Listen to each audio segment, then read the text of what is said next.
Two, three, we are live.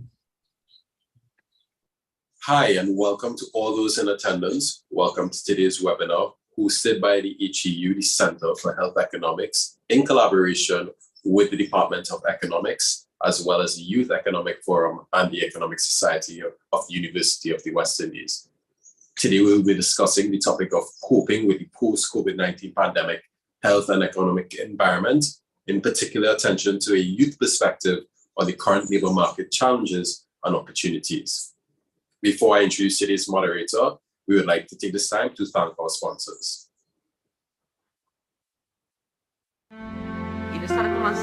My grandson feel he was a big man before he reached secondary school, telling me about new gadgets to make life easy. But he busting up the food his granny cook with her two hands. And Kern's a good boy, I know. I raised him. I know he doesn't like seeing me work too hard. He worries. Before I had my first heart attack, he was excited to live near his university campus. So I felt guilty when he decided to live at home to take care of me.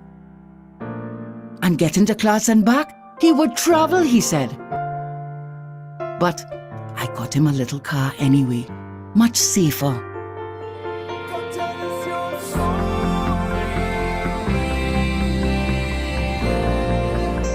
He graduated, recently got married, and he's doing well for himself with all his tech. He still thinks he knows more than me.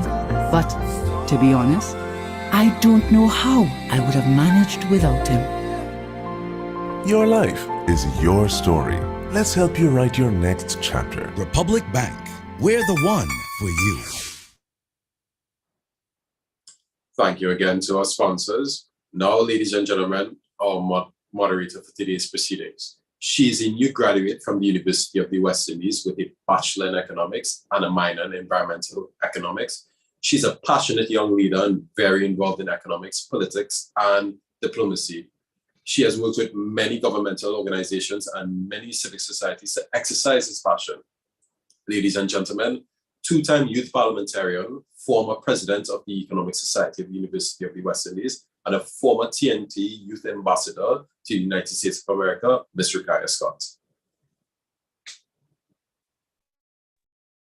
Hello, everybody, and welcome, and happy International Youth Day, and welcome to the UWISIP, the University of the West Indies Youth Social Impact Platform. Welcome, everybody. It is my honor and pleasure to be your moderator today. I am really excited. I am very passionate about young people and young people having a voice, where we get to hear the issues that young people are facing and the solutions that young people are proposing. So thank you to everyone who's joining us here on Zoom, and thank you for everyone in our live audience on YouTube for joining us. I would like to encourage you throughout this morning's proceedings to drop in the comments, how do you feel about our current labor market? How do you think COVID-19 has impacted our labor market? What are some of the issues that you're experiencing, and what are some of the solutions that you think we can implement in the Caribbean region? Be sure to ask your questions, and we will be answering them on this platform.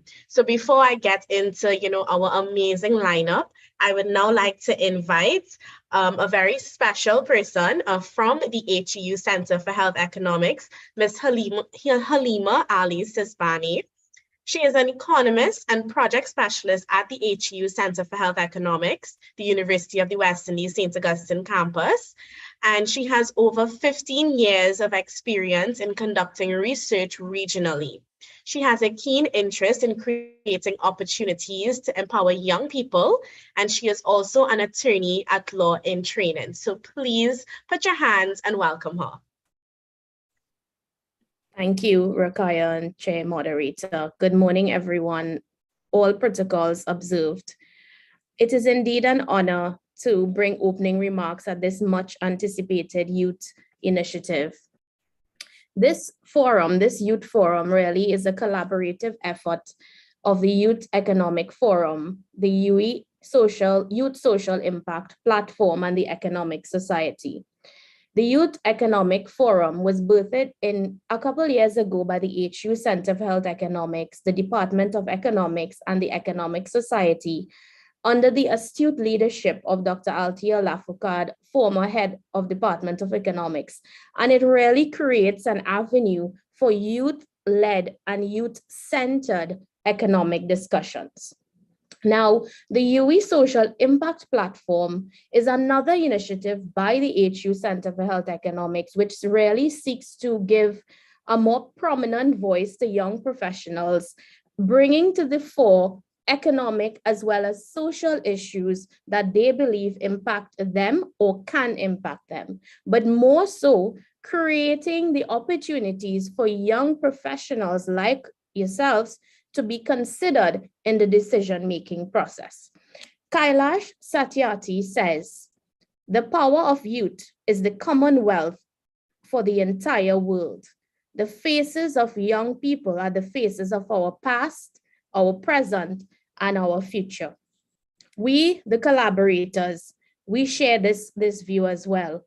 Young people, and you all can attest to this, young people want us to listen to them. Young people want us to include them. They want us to engage them. They want us to invest in them.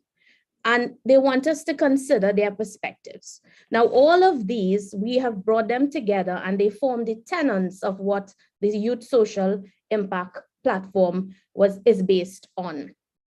The HU Center for Health Economics, and by extension, the collaborators, the Department of Economics and the ESU, are committed to ensuring that our young professionals are given that opportunity to forge ahead.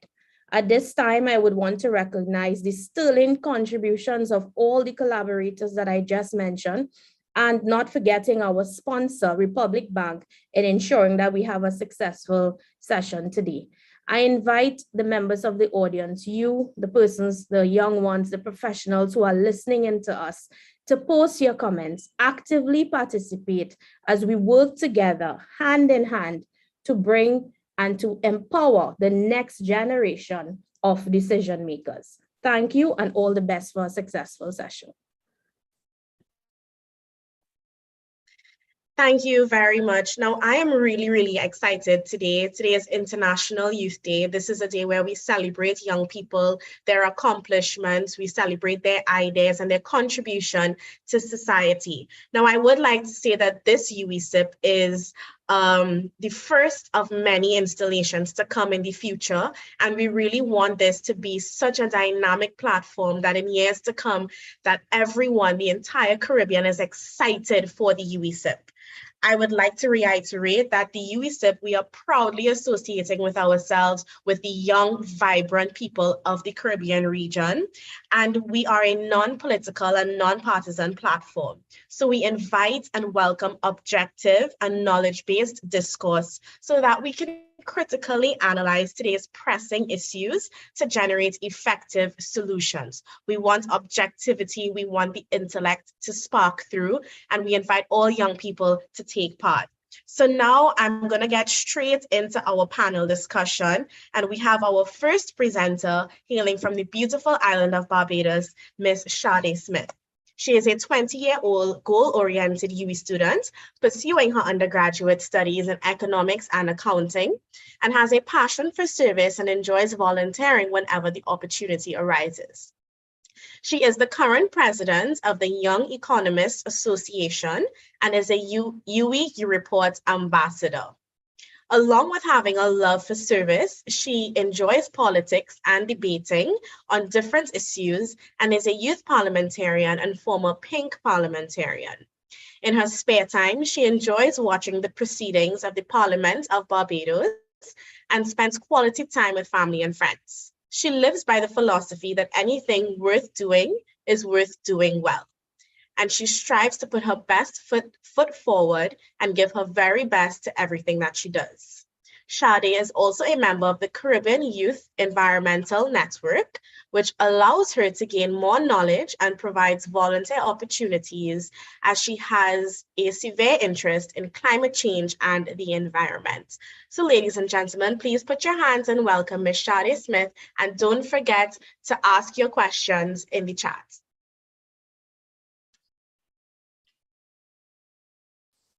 Thank you very much, Ms. Scott, for that lovely introduction. Before I get into my presentation, I just want to say how happy I am to be a part of this program this morning, especially on this significant day, International Day of the Youth. I think that we can't offer solutions if we don't involve the youth. So it's always a good time to be invited to the table to have discussions as it relates to the youth. So I just want to say thank you so much again to all of the organizers who would have reached out to me. So today I was asked to briefly touch on the current labor challenges and opportunities that youth would face currently.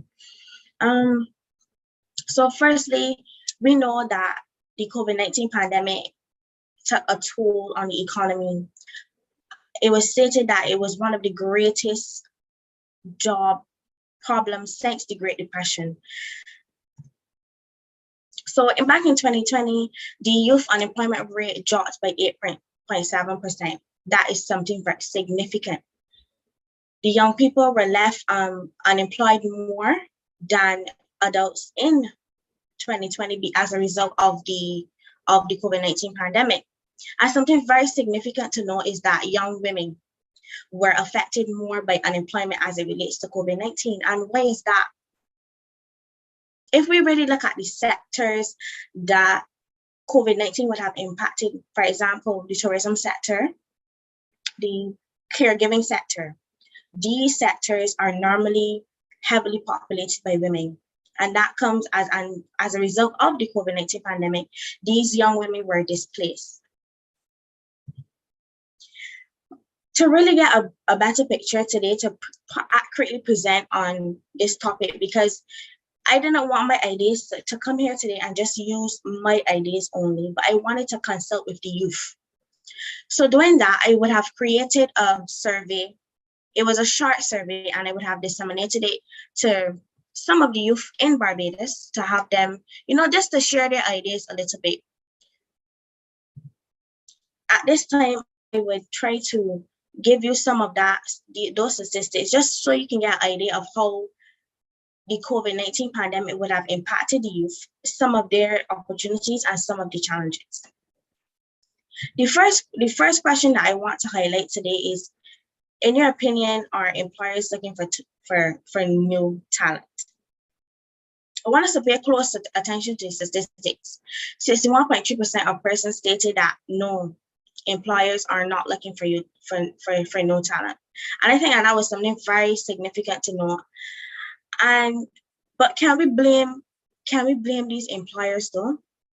I think from looking at an employer standpoint, I think that persons are saying, well, it takes a lot to bring on these new persons and then have to train them. So I think that is one of the main reasons why employers are not taking on the new talent per se.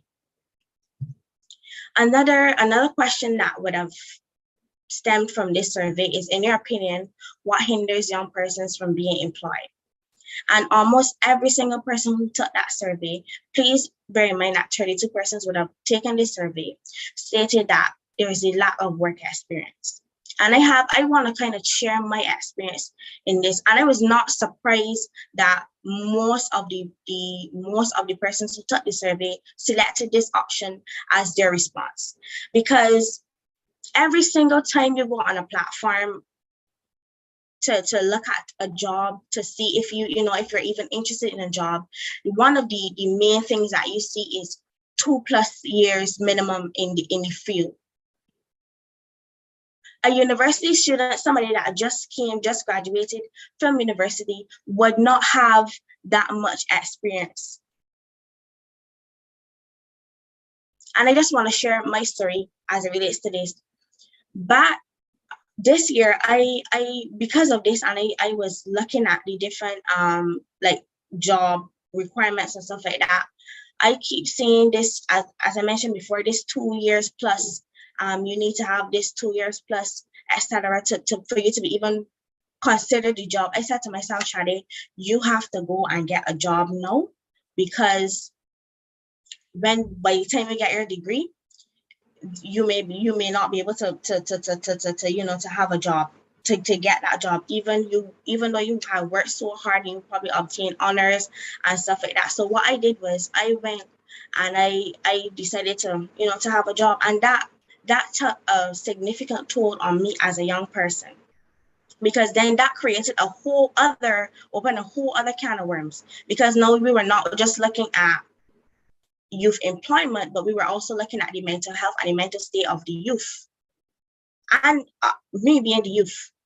So that is one of the ways that, one of the main things that are hindering young people right now, the lack of work experience, because you have the qualifications, you have the references, you have the knowledge, but then you are seeing that you need to have 2+ years in this field, and I think that, that is something that is I think that is a little unfair to young persons, because we just coming off of university, we're not going to have that experience, so I think that persons need to be a little bit more understanding and try to, yes, we know that it's going to be hard.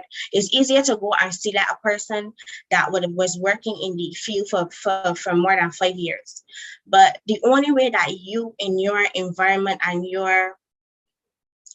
your company can have new ways, new innovative ways, is if you really take on these persons and take on these new persons. Training will not last forever. You can train them for about 3 weeks and then put them in the workforce. Training will not last forever. Another question that was asked, are Barbadian companies hiring more or less? And 90.3% of persons said Barbadian companies are hiring less. And why do you think they are doing that? Based off of what I said before previously, it's easier for you to go and get a person that was working in the field for 5 years rather than coming to take somebody that now graduated university and putting them in an environment, because then it's more taxing on companies who would have sustained the COVID-19 pandemic. It is more taxing for them to then take on these new persons and then train them and stuff like that. So as a result of this, we have Barbadian companies now hiring less. And as a result, now you have persons working more overtime shifts. So it's then creating a whole other spin-off from that. Now we're actually looking at the mental state of persons actually working in these environments. Another question I was asked, are there enough platforms to inform the youth as it relates to these job opportunities? There are a few platforms to educate the youth. I know there's Job Corporate Barbados and stuff like that, but I think one of the main reasons why persons, they don't know about these opportunities is because they don't have a lot of platforms to really inform the youth about these opportunities, or these potential opportunities that can benefit them. So I think that if we really just create platforms like that for persons to access, we're living in a tech savvy environment now. COVID would have created that even more. So I think that if we create these platforms solely for the youth to say, hey, there's an opportunity here, there's an opportunity there, it would encourage them more to apply and to see that there are opportunities out there.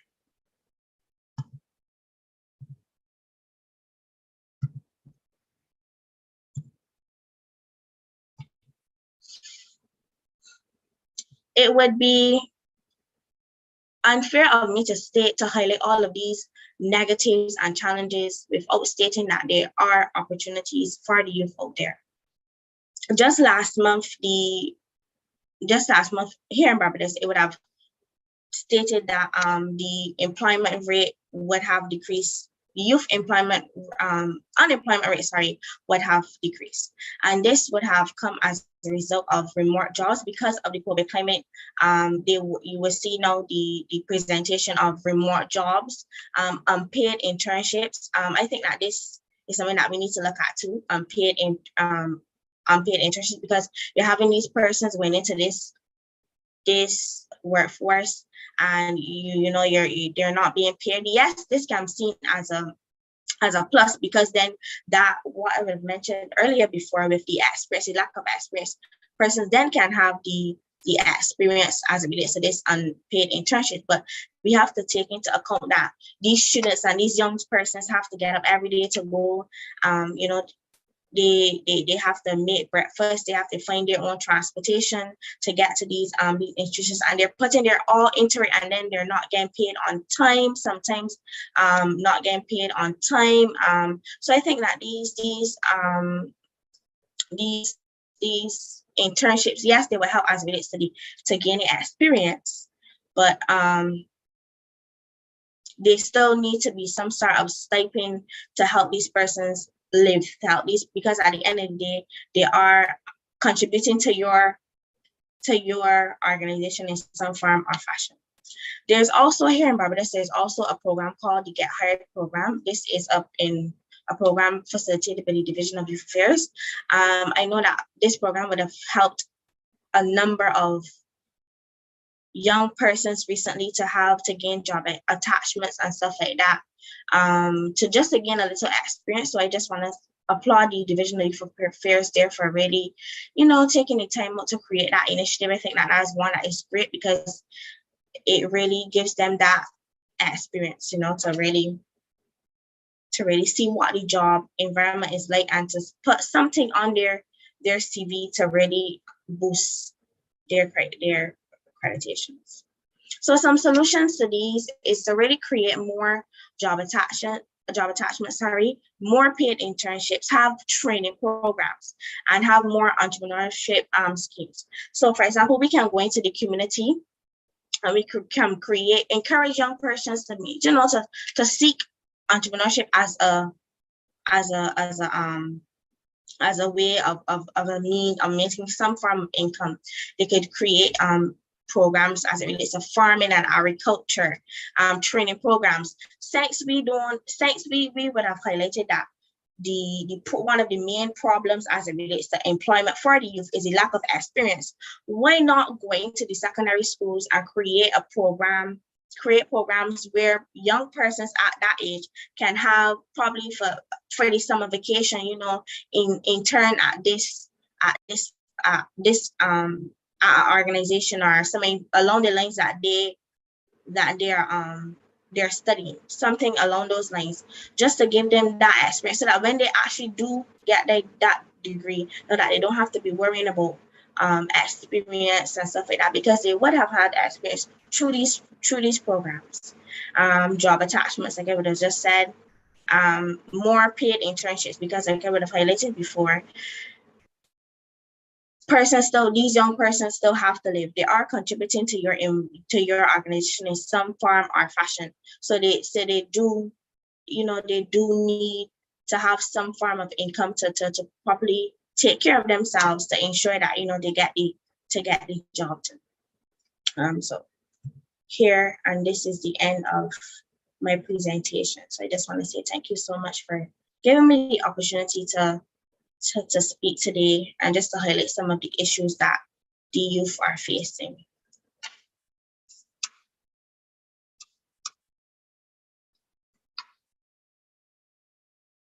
Thank you so much, Shade, for your very dynamic presentation. I think we must commend you for going out there and actually conducting a survey amongst the young people in Barbados, your colleagues and so forth, to really get that on the ground information as to really what are the issues that young people are facing in the current labor market in Barbados. And I think, you know, utilizing that method, we were able to get, you know, some excellent information. And we really love how you touched on how the pandemic really affected those sectors that employed majority of women, such as the tourism and caregiving sectors. I think that is extremely important when we discuss the impact of the pandemic. Not only did it affect, you know, businesses, but how did it affect people? You know, how did it affect us intersectionally, looking at men, women, children, boys and girls, looking at age groups and so forth. So we really, really commend you for being so thorough and so in depth. about your presentation. And I just have one very small question for you, just based on your presentation. I know one of the feedback from one of the questions was that there are not enough platforms really where young people can have access to information for jobs. And sometimes I feel as though we face that same thing here in Trinidad. Sometimes people are just not aware. You know, sometimes we see somebody post that they're an intern at some company and we're like, but we never saw it advertised, you know? So what do you think? And given that you're a UWI student at UWI Caveville, what do you think the university can do to amp up the marketing on these job opportunities that are available for students? Thank you so much for that question. That's actually a really good question.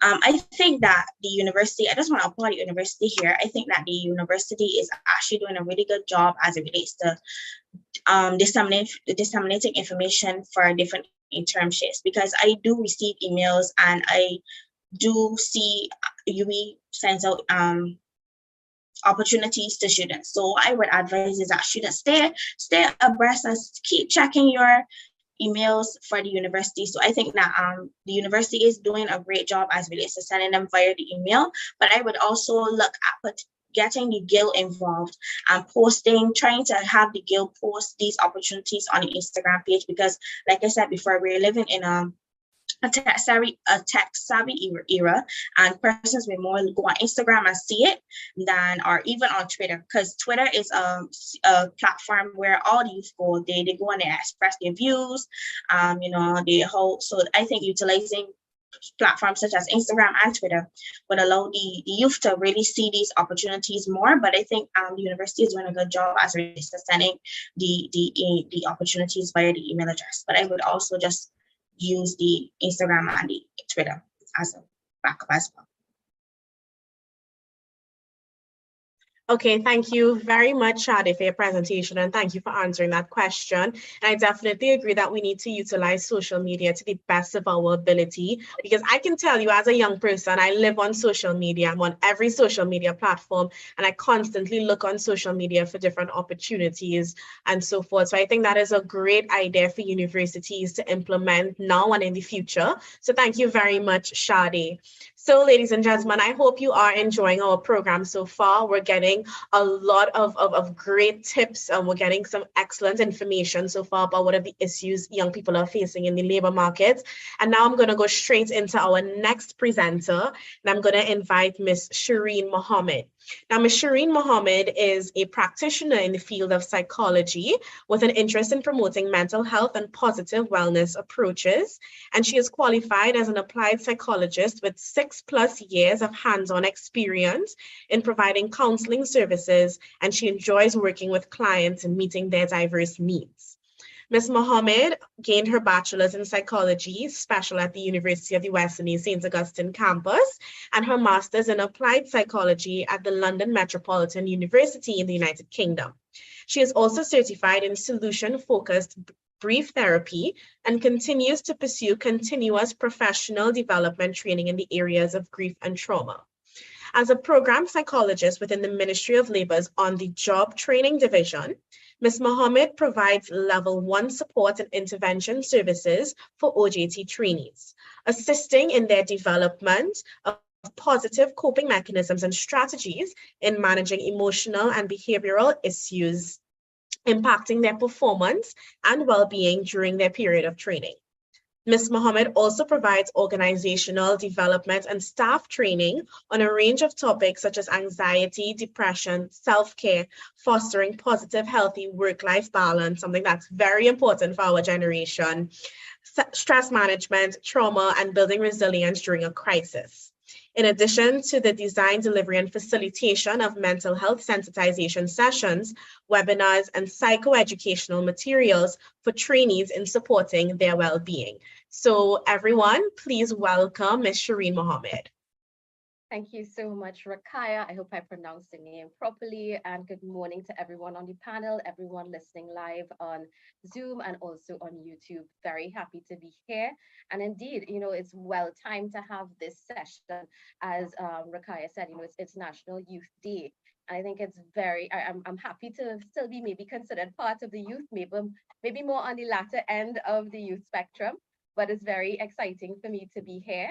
and to chat a little bit more in terms of preparing for today's job market, particularly from, I would say, a mental health perspective, which I think it's important because as our previous presenter, Ms. Shady Smith, spoke about, it can be a very stressful thing for young people in this space of looking for jobs, and realizing that jobs may be very limited, whether it's in their field, um, and wondering what next. Did I make the right decision? What should I be doing? Is there anything I can do additionally that can help make this process, this journey, this chapter of my life an easier one?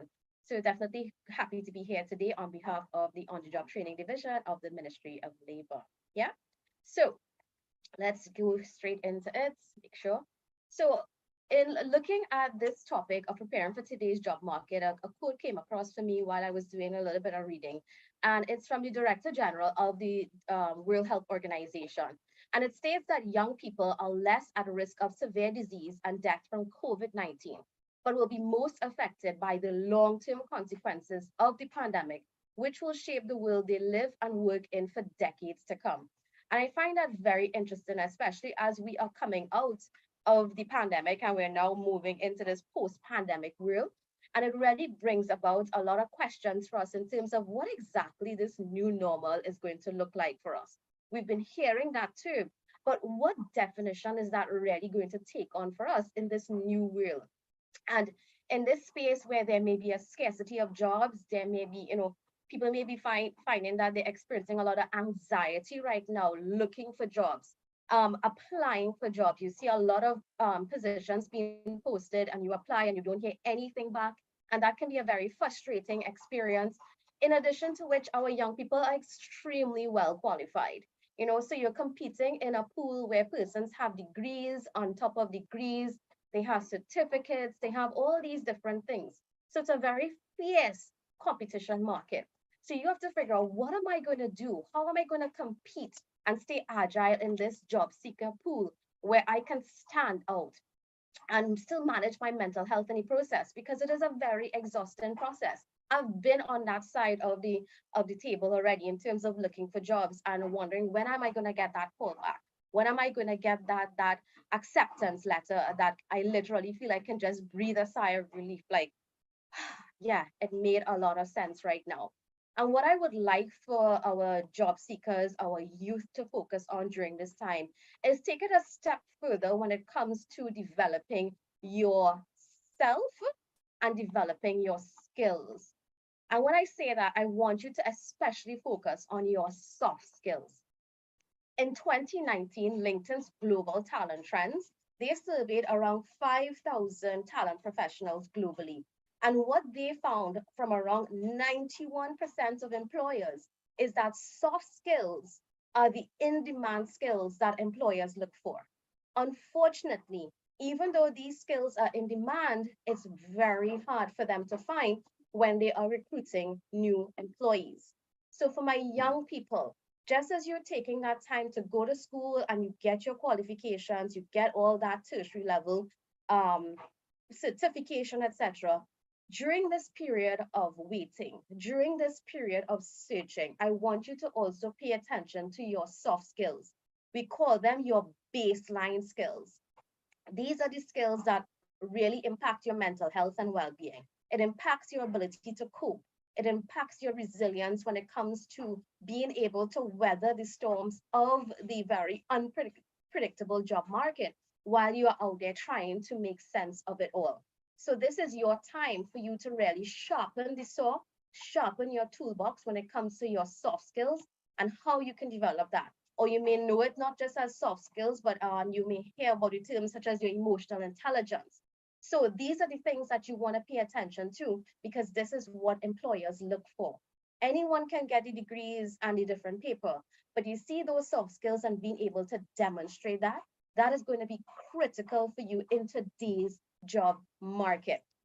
And just a little test in terms of where you are at in terms of your current soft skills.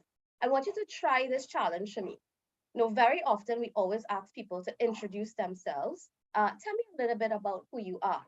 And I don't know about for others, but you tend to notice a lot of times when we are introducing ourselves, who am I? We focus a lot on what we have in terms of our achievements, the things that we have accomplished.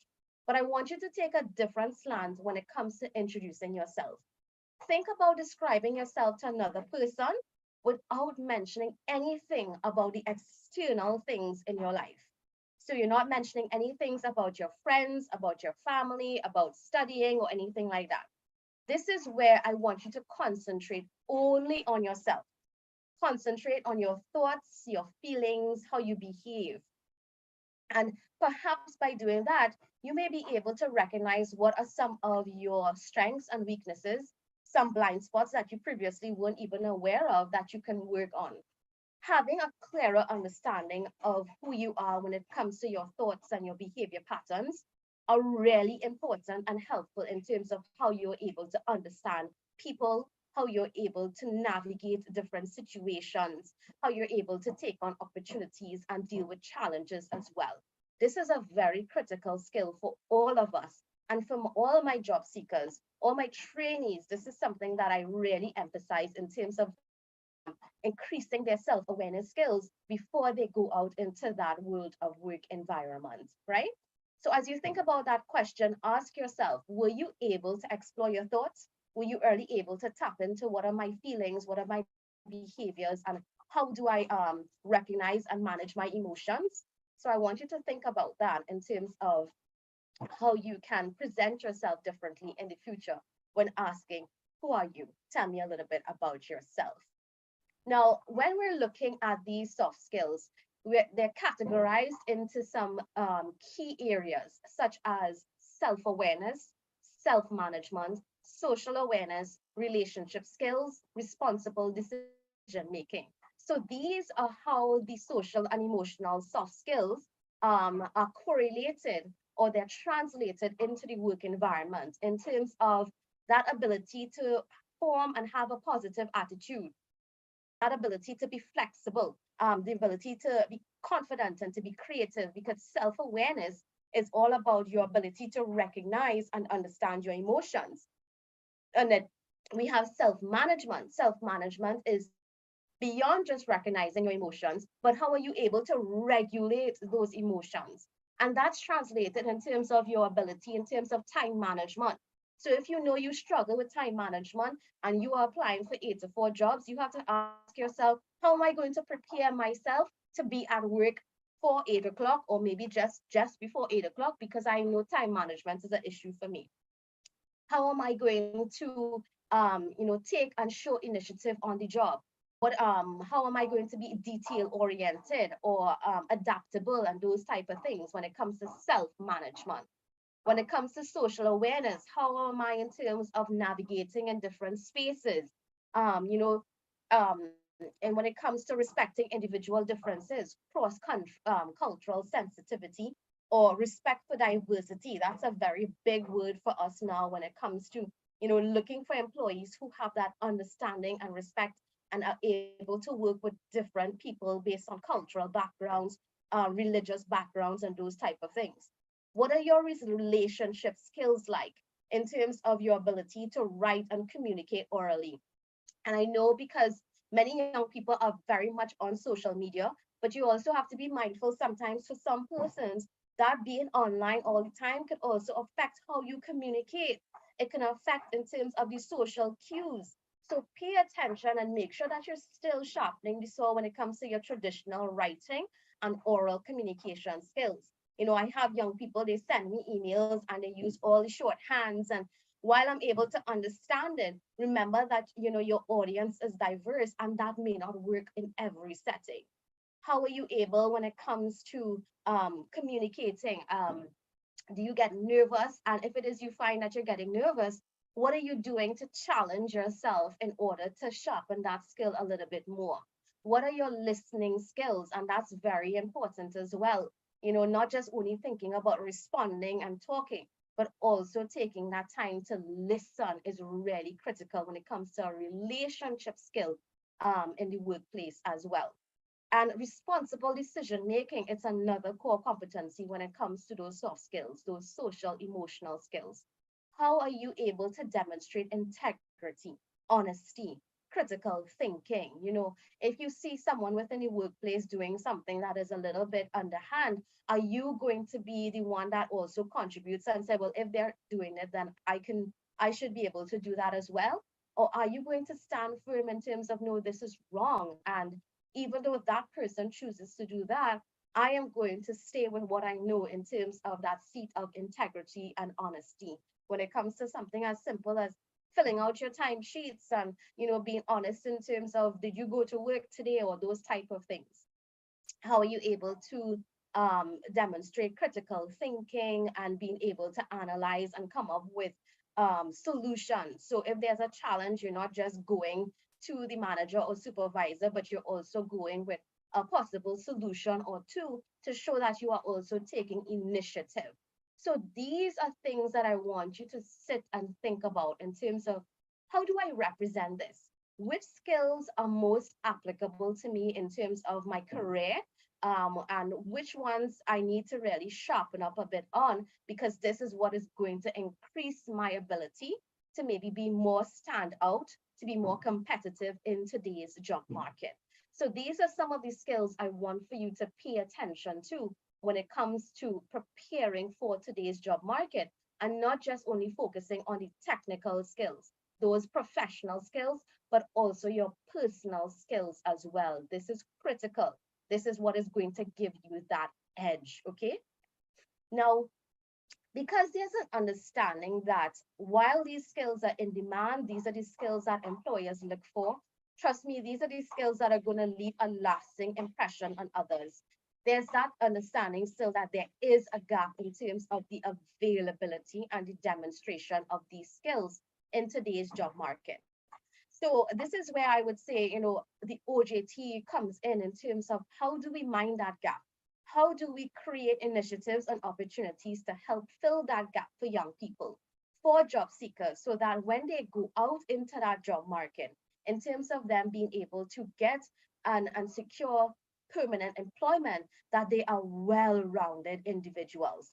And I see the on-the-job training program as a way of creating that integrative training to work pipeline, where these social and emotional skills can be embedded into trainees, so that they become a very future-ready workforce consisting of persons who have that social and emotional learning competencies that are valued not only by society, but they're valued by the workplace as well.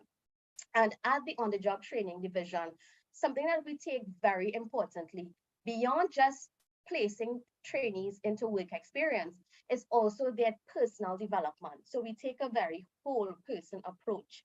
And our training development unit is a big part of that in terms of programming to provide trainees with professional development, continuous professional development training in areas relating to coping with stress, managing uncertainty, dealing with anxiety, and a host of other mental health and wellness topics, dealing with conflict, learning to navigate, different work environments. So developing our trainees from the inside out is a very important thing for us.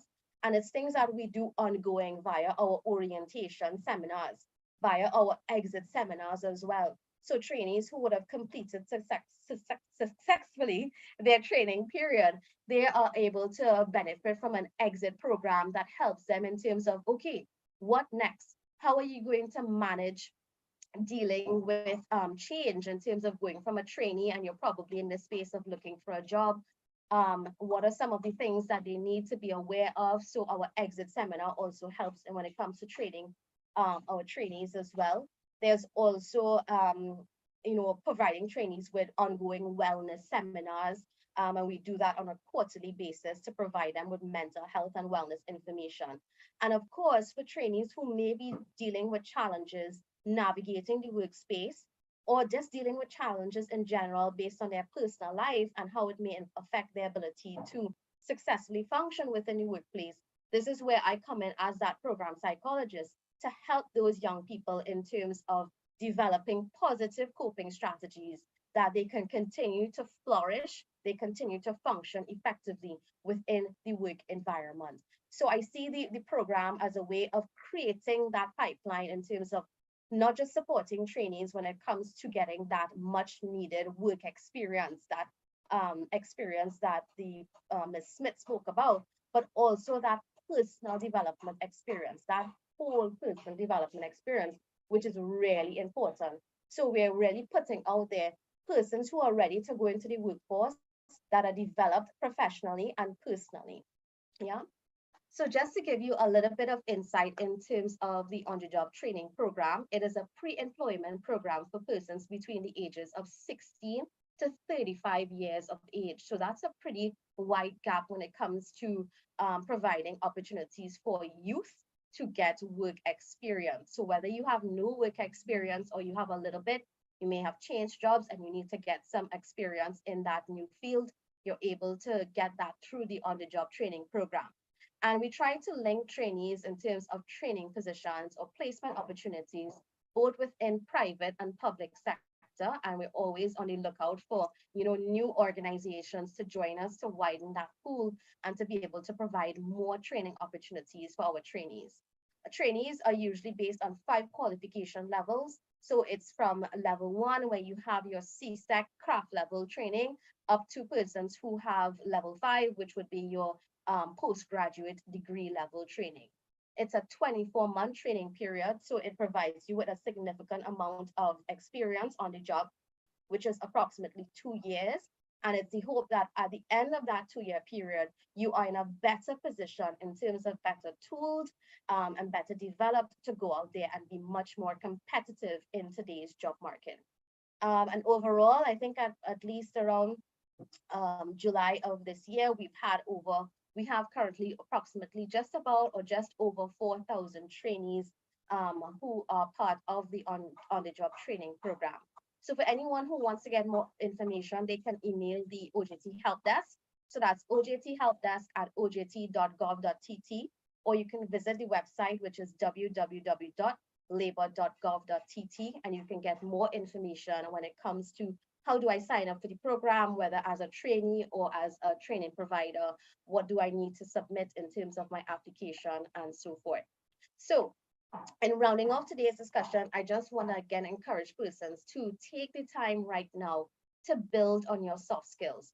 Focus on your listening skills, because listening is really important, more important than when you're speaking. Pay attention. So for example, you're in an interview, make sure you take that time to pay attention to what the interviewer is asking you. Don't be afraid to take a pause so that you can gather yourself and really figure out, how do I want to represent me in this question? How do I want to ensure that I'm answering what exactly is asked of me? And don't be afraid to ask, can you repeat that question for me, please?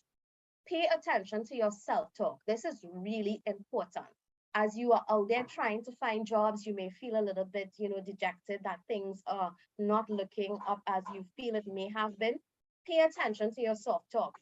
If it is you don't get that acceptance email, what are you saying to yourself? Are you celebrating yourself, or are you criticizing yourself? And I'm hoping that you're on the end of celebrating yourself, that even if it didn't work out this time, I'm so happy that I pushed myself to take this opportunity and applied for this job. It helped me to learn new things about myself. So your self-talk is very important. Make and keep a schedule. So if it is you find during this time that you feel a little bit overwhelmed by job hunting, you find yourself, time management is not one of your skills, a schedule is a very important thing for all of us. And it's something that helps when it comes to managing anxiety and managing uncertainty. So having a schedule can help keep you on track going through this process of preparing for today's job market, looking for jobs, applying for vacancies. Redirecting your talents is also important. So this is where you want to focus on what are the things that you're good at, and maybe what are some of the things that you're not so good at that you need to sharpen, and put more attention into that, especially if it's something that is going to be needed in your chosen area. And of course, stress management and self-care is extremely important, because as I've said numerous times, this can be a very overwhelming process and period for youth when it comes to getting that degree, finishing school, and asking yourself, what next? What is going to come? I'm applying for so much different jobs. I thought I had enough to be competitive, and I'm still not getting the job offers. This is where you have to be especially kind, compassionate, and nurturing to yourself and taking care of yourself during this time, making sure that your coping strategies are positive and healthy for you. And they're not just those feel-good strategies that feel good in the moment, but really don't help you when it comes to really taking care of yourself from the inside out. So your stress management, your coping strategies are very helpful. And I want to leave you with a coping strategy that you can add to your toolkit today that helps you to increase your ability for mindfulness. And this is very helpful in terms of boosting your personal self-awareness. It's something that you can do to start or end your day. And I want you to just think of the lovely flower of a rose. When you think of that rose, you can, ask yourself, what are some of my positives? What are some of my strengths? What are some of the things that I'm good at, or any major highlights or high points of my day to day? And then you want to think of a bud, because it's important not to just look at the positives, but to have a very open perspective. So when you think of the bud, think about what are some potentials or opportunities that existed within my day that came up for me. Is there anything that needs growth, that needs nurturing? Is there anything I'm most excited for? And then think of the thorn, because as pretty as a rose is, there's always a thorn. So think of any weaknesses, anything that maybe was particularly stressful for you today. What was the most stressful for you today? What caused you the most difficulty in achieving success today? And maybe that might give you some indication in terms of, I may need to get some additional help or additional training to help me turn this thorn into a bud or a rose. So this is a nice way for you in terms of widening your perspective, enhancing your self-talk, increasing your self-awareness, and also practicing mindfulness and helping you prepare for today's job market and to stay resilient, to stay confident, and to stay strong during this process. So I want to say thank you so much to everyone for again for the opportunity to be here, and I hope that it has been beneficial for persons. Remember that when it comes to success, because we're all different people, success is going to take different forms, and there's no one right path, there's no one right way to do it. So your skills and your drive can lead to success, but that's your soft skills, that emotional intelligence. Building on that is what is really going to help elevate your career to greater heights and get you where you need to get. All right. So thank you so much, everyone. Have a great rest of your day. Bye. Thank you so much to Ms. Shireen Mohammed for that very in-depth presentation. I think we have some great takeaways from your presentation, especially focusing on those soft skills. So we go to university, we get the qualifications, but what about our soft skills, our interpersonal skills? I really like those points on your relationship skills, self-management, and social awareness. I think that is super important, especially in the age of social media, as you mentioned. And there was also some great information on the OJT program. So for all of those young people who are watching and are interested in possibly, entering the program, there was lots of great information given on how you can access the information, how you can apply, and so forth. So I would encourage everyone who is currently looking for employment. Shireen said that there are 5 levels of qualifications, which means that there is supposed to be a fit for everyone. So if you are looking for employment and you're having a tough time, I would definitely encourage you to try your hands at the OJT program. So thank you so much.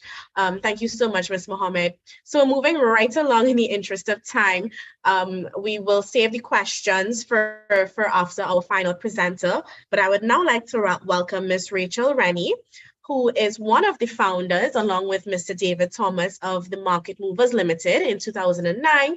And it was the first online distribution company of greengrocer items in Trinidad and Tobago. Now, with a degree in international relations and over 12 years of experience in being an agri-entrepreneur and agripreneur, Rachel also mentors the youth business of Trinidad and Tobago to help other young entrepreneurs while using technology to continuously innovate our local agricultural sector. Rachel and David are also recipients of the Ernst & Young's Emerging Entrepreneur of the Year 2016, awarded by the Trinidad and Tobago Chamber of Industry and Commerce. So please welcome Ms. Rachel Rennie. Hi, everyone. Thank you. Thank you. Happy International Youth Day. Is everyone seeing my screen? I just want to make sure. Yeah.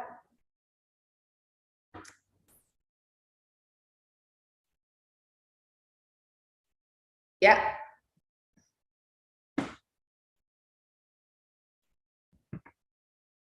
Okay, great. So thank you for having me. Happy International Youth Day. So as the presenter, Ms. Scott would have said, I am the co-founder of The Market Movers Limited, and we were founded in 2009. So I was a youth when I started this business. And just to prove it, this is literally David and myself. And as you can see, the timestamp, date stamp at the bottom, 2009.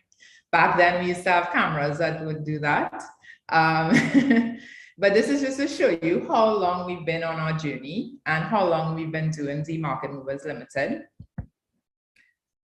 And out of that company, we've been able to form 4 brands, and they're all within the food sector. And I just want to share a little bit about myself and my journey at first so that you kind of understand my perspective when it comes to the pandemic and the labor market that's currently available, right? So we would have had our moving table, which is a monthly farm-to-table dining event. And it was really a marketing tool to showcase the importance of local ingredients and using local ingredients in your cuisine. We invited chefs to use more local ingredients and to promote agriculture within Trinidad and Tobago, which of course in turn helps our business grow, right? So The Market Movers, we're an online platform. You visit themarketmovers.com. I invite you all to follow our pages. And you can shop online and have all your grocery needs delivered straight to your door. We are specialized in fresh produce. We focus on healthy, safe, organic produce. And we wanted to bring health and convenience to our customers, right? So you can see, where the energy of our company is fun, it's vibrant, it's focused on nourishing the Caribbean landscape, preserving our Caribbean way of life, and promoting just using more local ingredients. And of course, we draw funny drawings on your bag when we pack it up. And yes, you can literally buy a breadfruit on the internet and have it delivered to your door. This is an example of one of our boxes look like. Next, we have our brand, which is Farm and Function Limited, and it's the only locally grown frozen fruit product on the market. We sell and distribute this nationwide in Trinidad and Tobago, and we also export to regionally to Barbados and a few other countries, right? And we really wanted to, again, create a product that represented health and convenience, that reflected our core values, and you can literally get frozen pawpaw, pineapple, passion fruit, guava, mango. We take it straight from the field, we process it locally, and it's sold on the grocery shelves to make smoothies, cocktails. We also compost a lot of our organic waste when we process, and this is then turned into compost for farmers. So our focus is really preserving that Caribbean food, Caribbean energy that comes from the food that we eat, right? And we're focused on doing that, on making sure that the grocery shelf has products that are locally made. And lastly, our other company is Market Movers Design, which designs for food brands in Trinidad and Tobago and across the region. So these are examples of packaging design we would have done. We really want to help other local brands look good. We work with a lot of young entrepreneurs to help them develop their branding, their packaging. And these are just some examples of, really innovative local food products that we would have worked on in helping their packaging and branding and things like that, right? So I just wanted to share a little bit about myself as we dive into, unpacking I was told that my perspective is a success story on overcoming labor challenges today, right?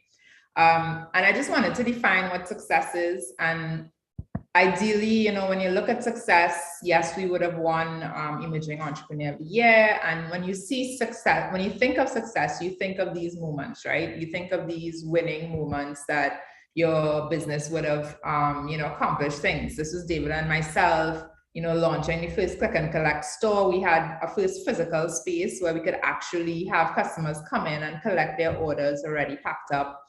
And, just showing you, I recently did a talk in Belgium, at the European Development Days, talking about my business, talking about the work that we do, and working with other countries to see how they can replicate that there. And again, success can look like that. But for me, success comes from within, right? It comes from what the aspect of that satisfies you. So for me, packing boxes, I still sometimes pack boxes. And I'm very passionate about bringing health and convenience to our customers. It is, and promoting local foods, giving customers an alternative, rather than eating what's just imported or what's just put on the shelves for them, but giving them something different that they can experience. I mean, right now we have Kashima, Sugar Apple, Chenet. We sell all these local amazing products on our website, and customers can access it, once it's in season or available. And again, success for me also comes from my customers, right? So if you go on Google, you'll see we have a pretty good rating on Google, and happy customers is my measure of success, right? These are things that guide our company, that guide us along our path, and understanding what is the meaning of success for you is really important for you to along your journey, all right? This is one of our farmers, Kathleen. She's an organic farmer. Again, this is a measure of success for me, seeing our farmers, creating markets for our farmers, creating access to markets, getting reviews for them. They're so proud of what they grow and they want to feel valued and things like that, right? Another measure of success for me is data, that we are heavily data driven. We're guided by, what people are shopping for, what people are looking for on the internet. We use that data to really satisfy our customers. And you can see our company is very data driven because we're an e-commerce platform. And because of that, we have access to that data.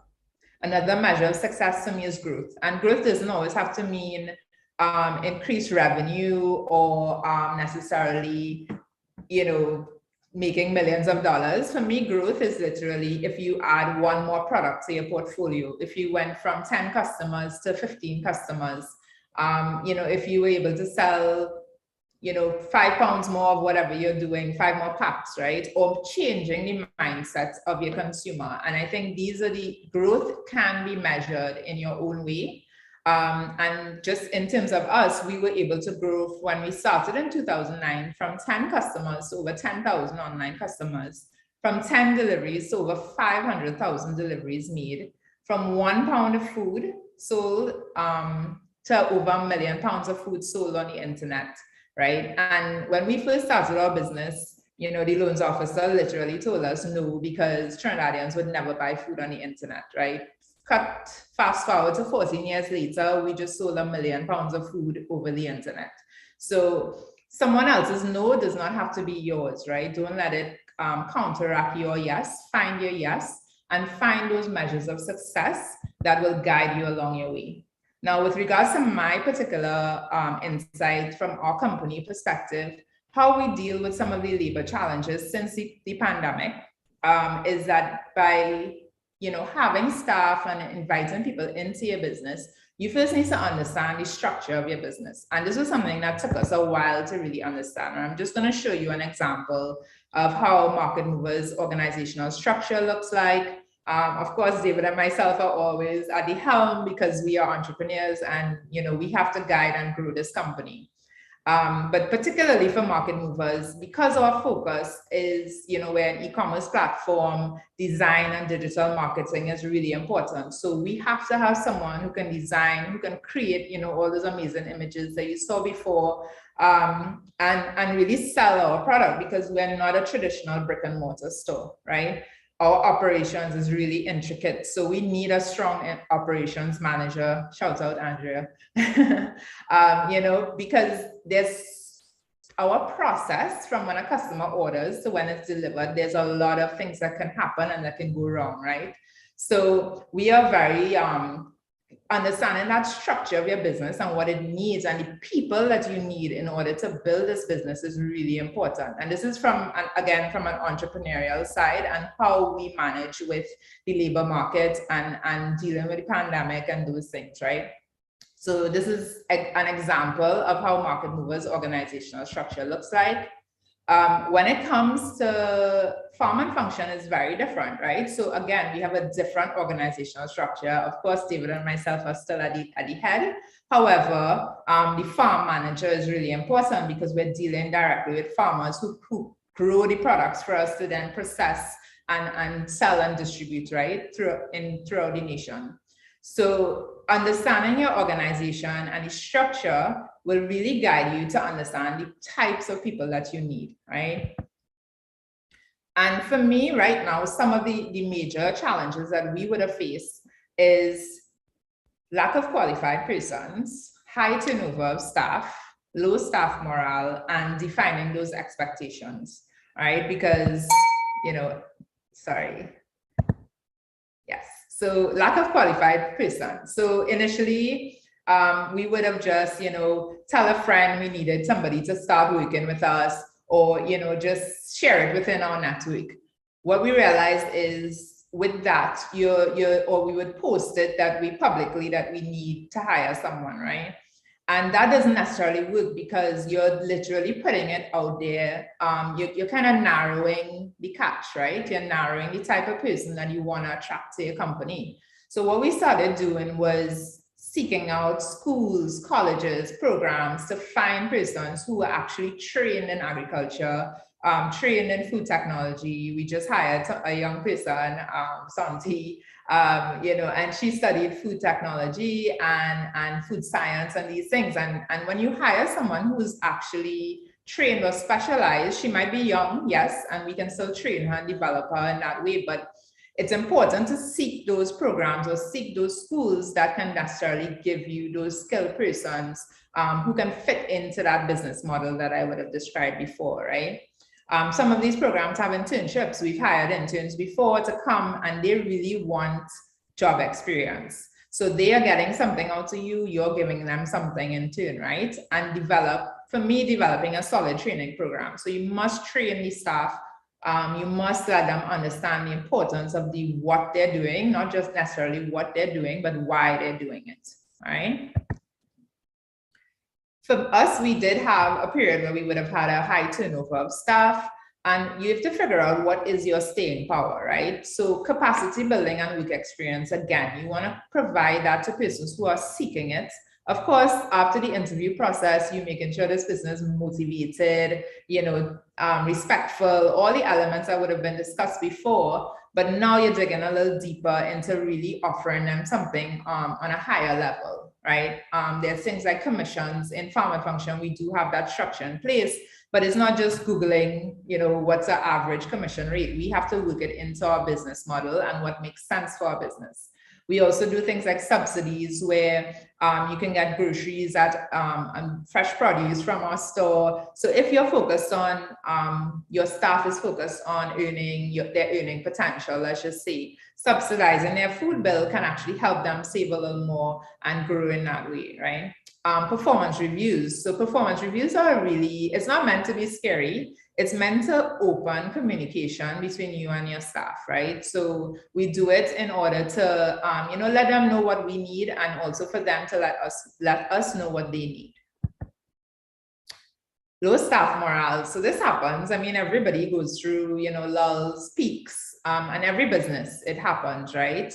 So for me, it's creating a safe environment, an environment where you can feel comfortable. I hate to go into a job place where you feel like you can't be yourself. For me, I want people to be themselves. I do not think that you need to put on a show for anyone, especially in your workplace. I think open communication within the context of, say, weekly review meetings. So you need to create an environment where you can have this open communication. And celebrating occasions, and that's also for the individual staff as well as for the company, and you have to celebrate those things. We celebrate, a big client or getting a new customer or great customer review, even as granular as if a customer gave a good review about an order they received, we'll let the person who packed it know that, you did a good job, you satisfied the customer. And lastly, managing expectations. So, you really need, after you build that profile, you really need to have good job descriptions. You need your staff to understand that, what are their responsibilities. You need to also have a process map. They need to understand how things work and why every step they take has an impact on every other step, all right? You also could have contracts, performance reviews. All these things help you manage expectations between you and your staff. And I mean, this is a picture of our staff, and I mean, two of them are not with us right now. We have other staff who came in, but again, one was a chef. He was coming through, working with us, getting job experience. And the point is, you want to create that environment where people can feel happy to work, and that's part of your brand. That's part of your branding. It's not just the customer you should be concerned about. It's about your team and everyone who's involved in your business. So that's it. Thank you so much, and we'll answer any questions at the end. All right. Thank you so much, Ms. Rachel Rennie, for that wonderful success story. We really wanted to highlight the fact that even though there are challenges with the COVID-19 pandemic, there are still opportunities that are out there. There's still, room for people to become entrepreneurs, to make something of their own talents and their interests and something, or their qualifications, what they have studied. So thank you so much. And also for the insights on how your organization works, what you all look for in employees, and what are some of the challenges, that you all face. So thank you so much. And now we move into the Q&A segment. We're going to keep it around 15 minutes because we are strapped for time, but we have some excellent questions that came through, and I'm gonna go down the line, right? So one of the questions that we had from Ms. Shireen Mohammed, someone wanted to know, is it possible that the OJT program only open to citizens of Trinidad and Tobago? Or is it open to, allowing, other persons as well who may not have that citizenship status in Trinidad and Tobago to apply for the program? Yeah. Thank you so much for that, Rakaya. From my awareness, I would say it's a program for nationals at this point in time. Don't quote me on it, but what I can say is in terms of the application process, what persons are going to need are their academic certificates. You're going to need your national ID card and birth certificate. So that should give you some indication in terms of whether you can apply or not. You're also going to be needing a resume and a utility bill, preferably no older than 2 months old. That will give you that proof of address. And if you don't have that utility bill in your name, then you need to get someone who can give you that letter of authorization validating that that's your proof of address. So I hope that helps. Thank you very much. I have a question here from Ms. Shady Smith, actually. In your presentation, you spoke about how the pandemic exacerbated the unemployment situation. This person wants to know, do you think, in your opinion, especially how the pandemic exacerbated youth unemployment, do you think, on the flip side, it incentivized the importance and facilitated the growth of entrepreneurs?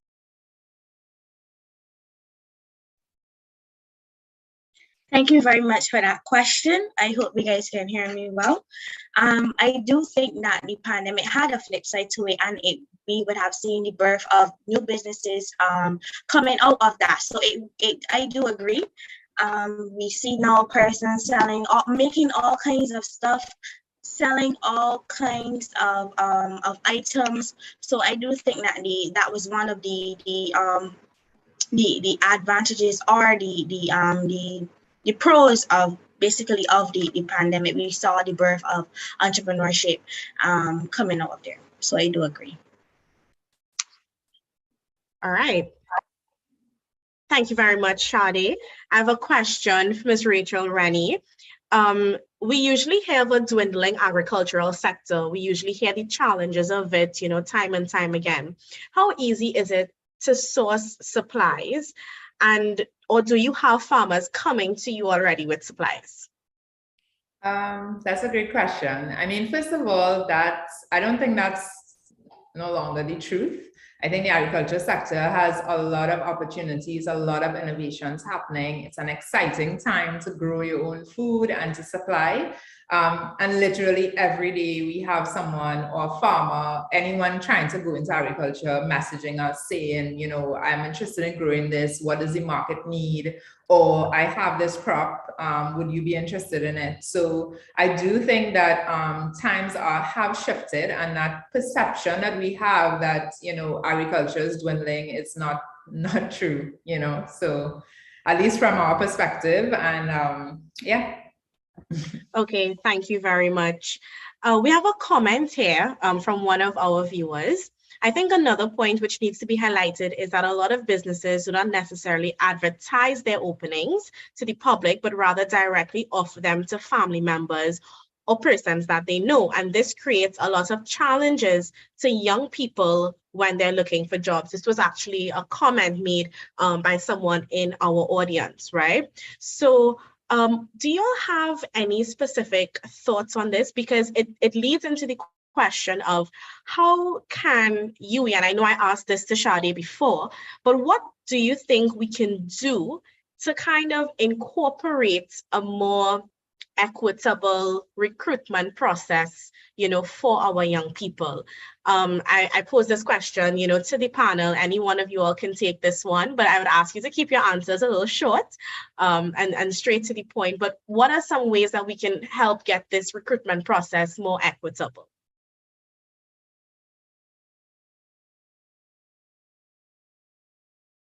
All right, no takers. So I'm going to suggest that, Shireen, can you go first? And I just unmuted my mic. Great. Thanks so much. What I would say, and just going back to the point that I spoke about in terms of why these, you know, your soft skills are so important, because it may be difficult to kind of work around those things happening in the current job market. But, you know, paying attention to your soft skills and what is the impression you leave. So taking that time to volunteer and to network and all of these things are critical, because that can help you get into rooms, that can help you get into positions that an organization may not even know they would have needed. It can help you get known in terms of without even having to apply for a vacancy or any open position. And I'm saying that from personal experience in terms of, you know, work on your work ethic, work on that impression that you leave. Don't just think, okay, that's not my job, that's outside of my purview, that's outside of the experience that I want to have. Every experience, I think, is good experience once it's positive experiences. So that is important. So that can open doors for you, and the power of, you know, networking yourself on social media platforms and participating in forums like this can be very beneficial. So you may be seeing a name, and then it may be correlated to an organization that you're applying for. And that can help get your name into the room before you even set foot into the room. So I would say it's very important for our young people, again, to focus on those soft skills when it comes to how you network and leave that lasting impression on persons.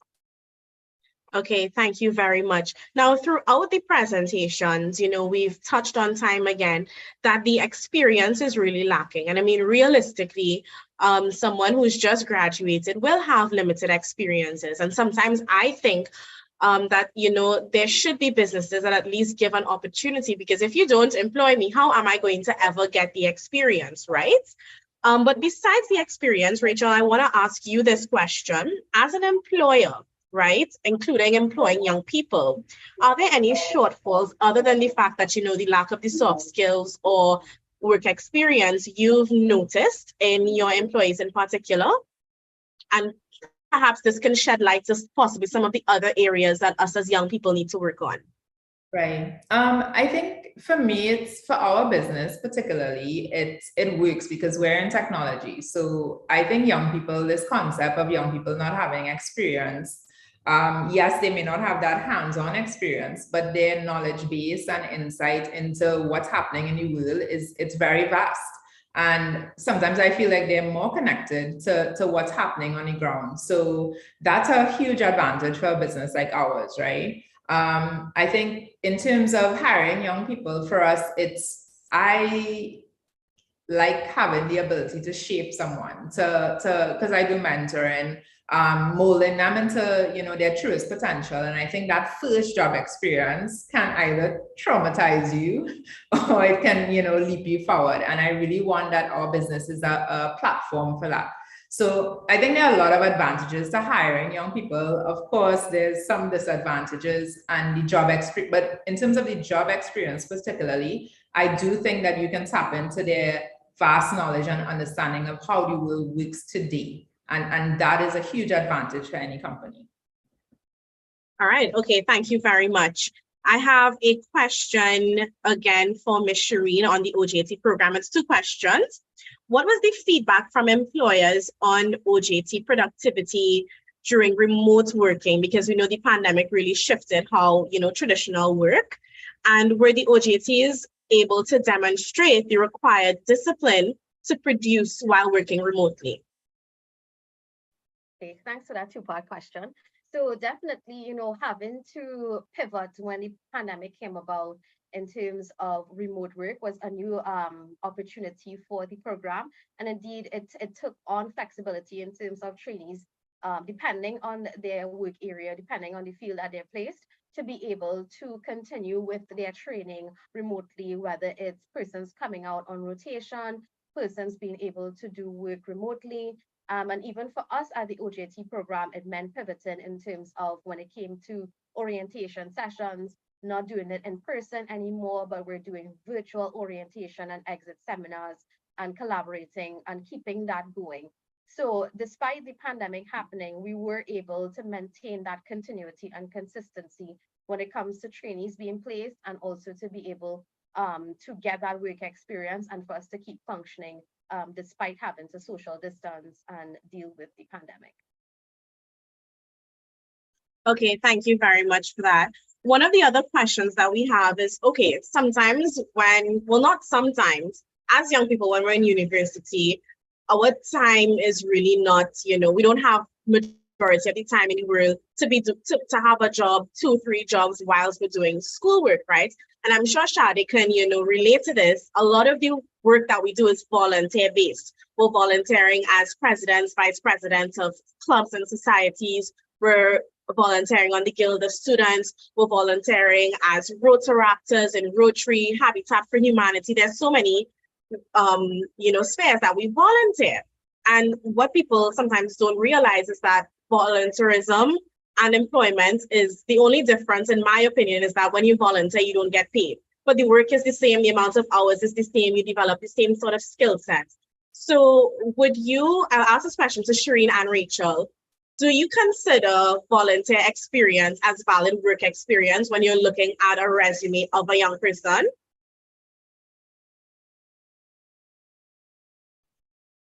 Yeah, 100%. I volunteered at the YMCA and different programs when I was much younger.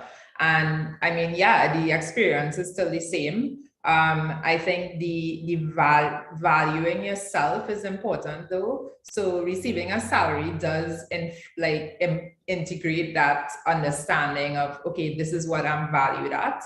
But when you're volunteering, I totally agree that it is experiences and it is valid. Yeah, I agree as well.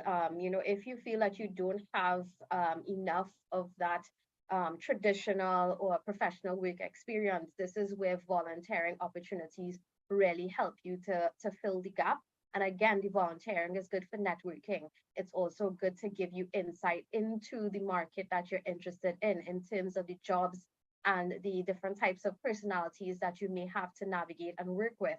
So it really gives you a nice introduction and an all-rounded view in terms of, okay, getting that work experience, even if you're not getting paid, but getting some exposure into the labor market, that's going to definitely be helpful on your resume. Okay, thank you very much. And this is our last question. I'm really sorry that we have to, cut it short. But our last question is, and I'll pose this one to Shady, seeing that, she is our, resident student here on the panel. Do you think institutions, whether that be the government, the university, etc., should incentivize young people to develop the skills and knowledge to be technologically competent to effectively compete in the technology-oriented world. Because the reality is sometimes we may not have the resources to go out and do certain courses. So should we incentivize this? Yes, I think we should. And another reason why I think we should too is because when we look at, for example, going back to looking at the job requirements, a lot of these employers currently are looking for experience in Excel, Microsoft Word, different platforms that we would need that is technological based. So I think that institutions should incentivize these what do I call it? These,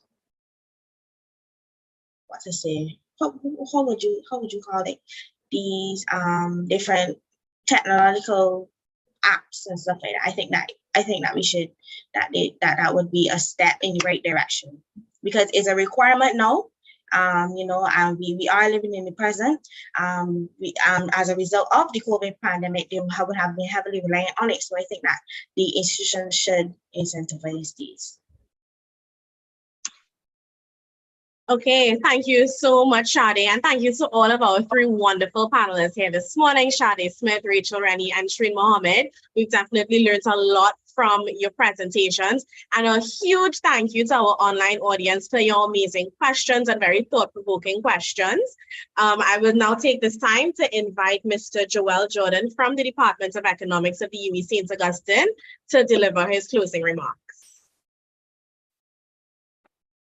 Hi, good afternoon, everyone. Happy International Youth Day.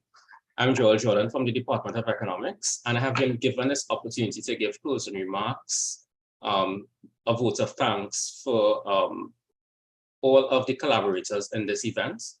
And one thing before I start, I would just like to, as part of this event, we were able to do a social media promotion in which we are able to give 2 Amazon gift cards, which are sponsored by Republic Bank Limited.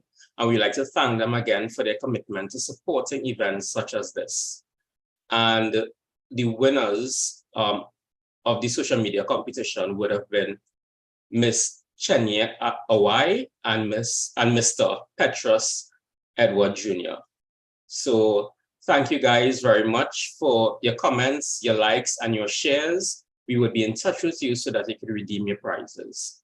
All right, so this brings me to the vote of thanks segment, and we would like to extend a hearty vote of thanks to all who have attended the seminar that is coping with post-COVID-19 pandemic health and economic environment, a youth perspective on the current labor market challenges and opportunities, and all of you who would have been contributing to today's proceedings. We referring to both our Zoom audience and our YouTube audience.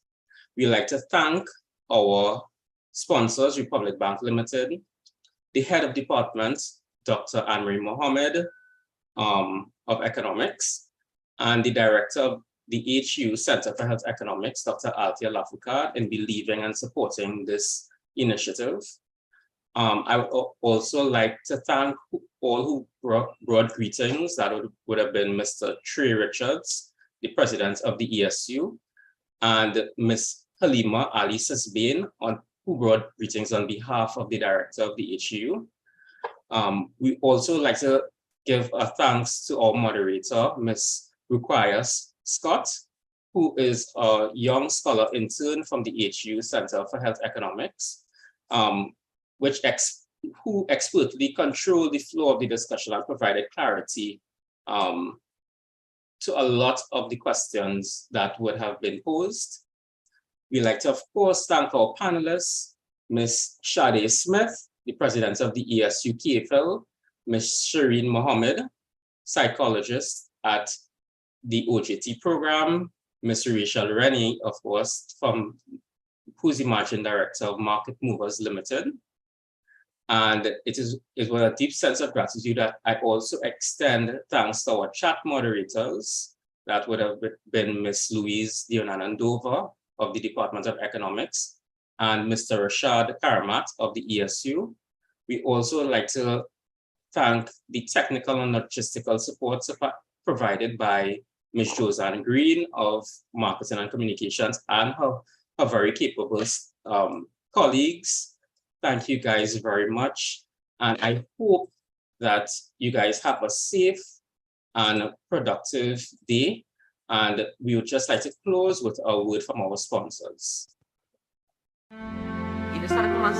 My grandson feel he was a big man before he reached secondary school, telling me about new gadgets to make life easy. But he busting up the food his granny cook with her 2 hands. And Kern's a good boy, I know.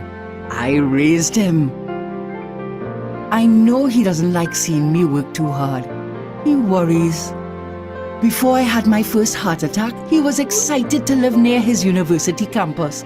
So I felt guilty when he decided to live at home to take care of me. And getting to class and back, he would travel, he said. But I got him a little car anyway, much safer.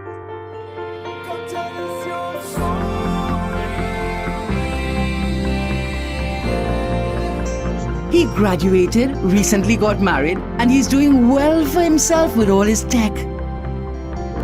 He still thinks he knows more than me, but to be honest, I don't know how I would have managed without him. Your life is your story. Let's help you write your next chapter. Republic Bank, we're the one for you.